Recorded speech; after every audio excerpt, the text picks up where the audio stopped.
بسم اللہ الرحمن الرحیم۔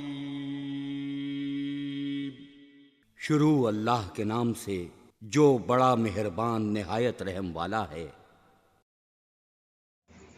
خراسان کا بادشاہ شکار کھیل کر واپس آنے کے بعد تخت پر بیٹھا تھا۔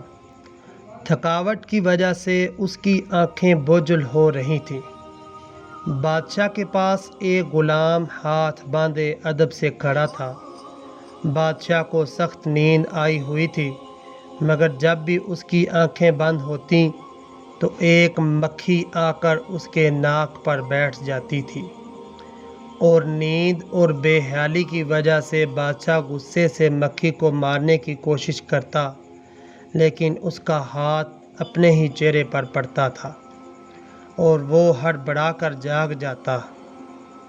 جب 2-3 دفعہ ایسا ہوا تو بادشاہ نے غلام سے پوچھا، تمہیں پتہ ہے کہ اللہ نے مکھی کو کیوں پیدا کیا ہے؟ اس کی پیدائش میں اللہ کی کیا حکمت پوشیدہ ہے؟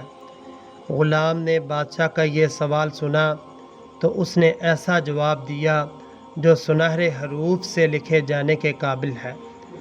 غلام نے جواب دیا، بادشاہ سلامت، اللہ نے مکھی کو اس لیے پیدا کیا ہے کہ بادشاہوں اور سلطانوں کو یہ احساس ہوتا رہے کہ وہ خود کو کہیں خدا نہ سمجھ بیٹھیں، کیونکہ وہ خود سے ایک مکھی کو بھی قابو نہیں کر سکتے۔